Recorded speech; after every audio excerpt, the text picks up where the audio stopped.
మూడు పక్కల డెవలప్మెంట్ చేస్తూ ఉన్నాం. ముందు డెవలప్మెంట్ లేదు, ఏమి లేదు. ఇప్పుడు ప్రతి ఏరియా అందరూ హ్యాపీగా ఉన్నాం.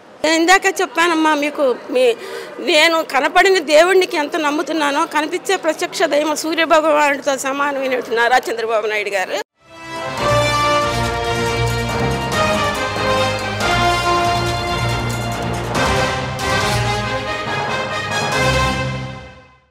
సార్ మీ పేరేంటి సార్?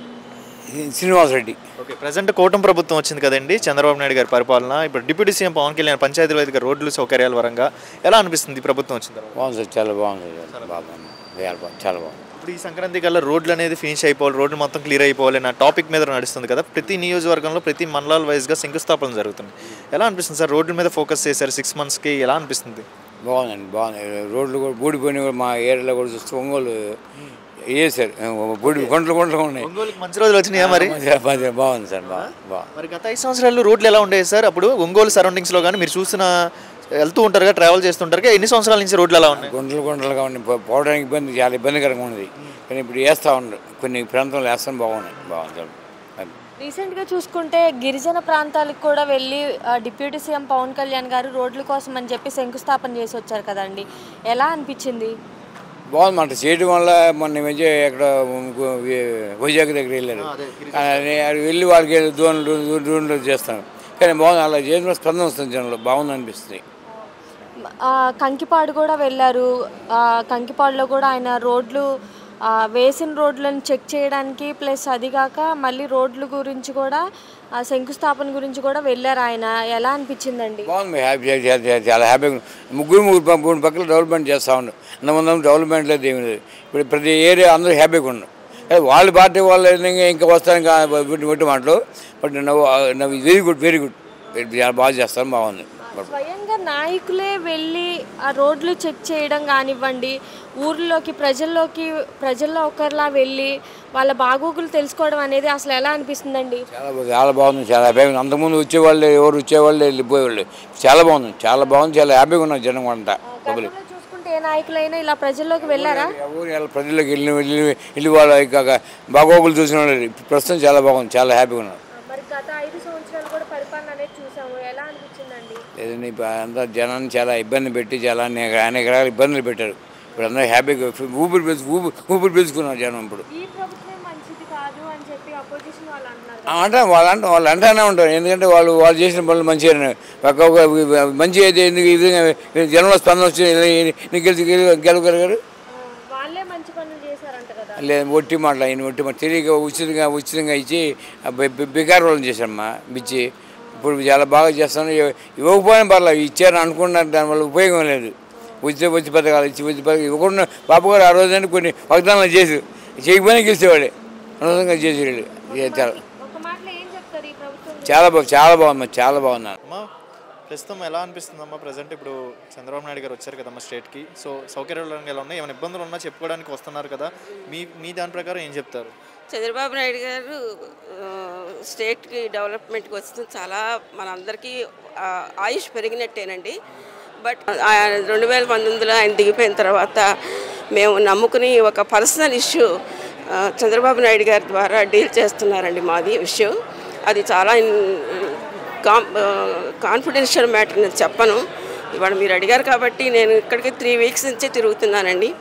అప్ అండ్ డౌన్స్ పెట్టుకోవడానికి కూడా నా హెల్త్ రీత్యా నాకు విజనరీ తగ్గిపోయిందండి. కాళ్ళు నడవని 60 years old అయ్యాం. నేను చాలా దుఃఖంగా ఉన్నానండి. మాకు ఉన్నది ఒకగానొక పాప. September 7th 2023లో చనిపోయిందండి. September 9th Chandrababu Naidu గారు ఆ మాట అనడం కూడా నాకు బాధగా ఉందండి. అరెస్ట్ అయ్యారు. అప్పటి నుంచి మన పార్టీ రావాలి అని గోడదెబ్బ చంపదెబ్బ తగిలి మనకే అని చెప్పేసి దేవుడిని నమ్ముకుని, కనిపించిన దేవుడిని నమ్ముకుని, కనిపించే దేవుడు చంద్రబాబు నాయుడు గారు, నందమూరి వారి కుటుంబం, నారా వారి కుటుంబం మాకు అన్యాయం చేయరు. మా పరిస్థితులన్నీ తెలుసు. అసలు డైరెక్ట్గానే మాకు ఫోన్ చేస్తారని వెయిట్ చేసి ఆయన యొక్క విఘ్నత, ఆయన యొక్క విజనరీ తెలుసు కాబట్టి ఓర్పు ఓపిక పట్టి నేను నెల రోజుల నుంచి ఇక్కడికి వస్తున్నానంటే, ఒక చిన్న కార్మికులు మీ పరిస్థితి మేము చూడలేకపోతున్నాం, మీరు తప్పకుండా మీరు వెళ్ళండి, అసలు వాళ్ళ ఎంతో ఇదిగా ఉన్నాయి, మీకు సపోర్ట్ వాళ్ళే చేస్తారు. మీరు ఇలా బాధపడట కాదు, మీరు డే అండ్ నైట్ నిద్ర లేకుండా తిండి తినకుండా మీకు ఎవరు చూసేవాళ్ళు లేక ఉన్నొకగానొక బిడ్డ పోయి అని వాళ్ళ సపోర్టింగ్తో నేను ఈ ఏజ్లో ఆల్టర్నేట్ డేస్ భోజనం చేస్తూ నేను నాయుడు గారే చంద్రబాబు నాయుడు గారే మాకు రక్షండి. చంద్రబాబు నాయుడు గారు వయసు నా బిడ్డ ఎవరి మూలంగా పోయిందో కూడా నేను అంతా క్రియారూపంగా వచ్చిన తర్వాత నేను చెప్తానండి. ఇప్పుడు చంద్రబాబు నాయుడు గారు ఇలాంటి ఫ్యామిలీ మెంబర్స్ కానీ ఇలాంటి ఆడవాళ్ళకి సపోర్ట్గా ఉండి ఫ్యామిలీకి సపోర్ట్గా ఉండి రెక్టిఫై చేస్తారు నమ్మకం ఉందా చంద్రబాబు నాయుడు గారు? నమ్మకం ఉంది చేసి నేను అర్థిస్తున్నానండి మీడియా ద్వారా. మేము చాలా లైఫ్ అండ్ డెత్ పొజిషన్లో ఉన్నామండి. చంద్రబాబు నాయుడు గారు ఎందుకంటే తట్టుకున్న పరిస్థితుల్లో లేవండి. మాకున్న సర్వ ప్రాబ్లమ్స్ మీకు తెలుసు.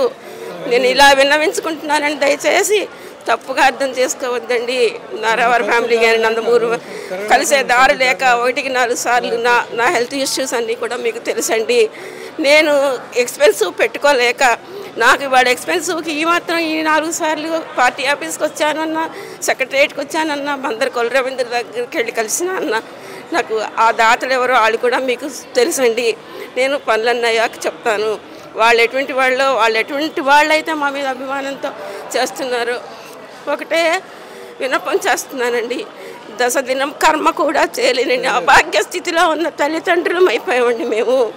నేను ఇంకొక విషయం చెప్తున్నానండి. దేవుడు కర్మ అని అందరూ మాట్లాడుతున్నారు. కర్మ అనేది వెంబడిస్తుందని చెప్తున్నారు. నేను ఎవరిని ఊహించి కానీ ఆర్థించి కానీ అంటలేదు, శపించట్లేదు.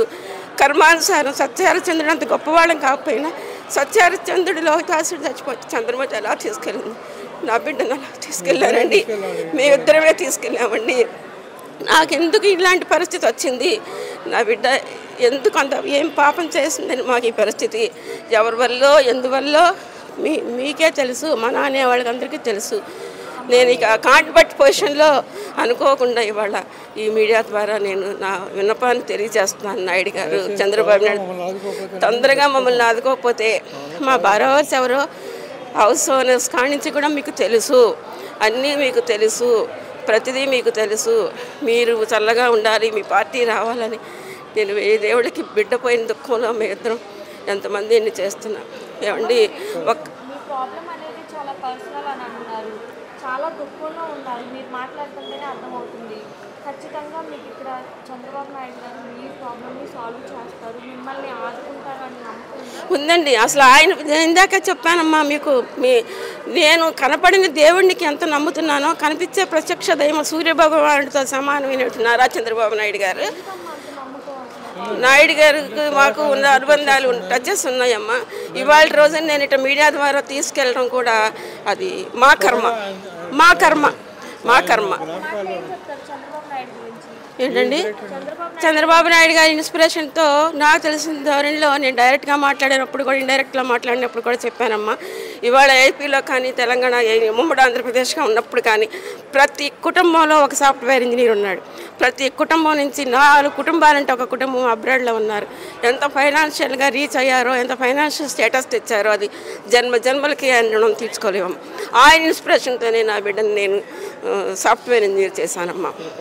చాలా చెప్తానమ్మా, నేను చాలా చెప్తాను. నాకు కొంచెం మెంటల్ సపోర్ట్ ఇస్తే నాకు తెలిసింది నేను చాలా చెప్పి నాయుడు గారు ఏం మంచి పనులు చేశారో, ఏం చేయబోతున్నారో, ఏం చేస్తారో కూడా నేను చెప్తానమ్మా. ఆయన ఒక దేవుడమ్మా, దేవుడు. మేము ఈ క్షణం వరకు కూడా మేము బ్రతుకున్నది ఆయన్నే. మళ్ళీ వెళ్ళి చెప్తున్నానమ్మా, కనపడని దేవుడిని ఎంత మొక్కుతున్నానో ఆయన అన్యాయం చేయరు, మాకు అన్యాయం జరగదు, మేమంతా మంచిగా తల ఎత్తుకుని తిరుగుతాం.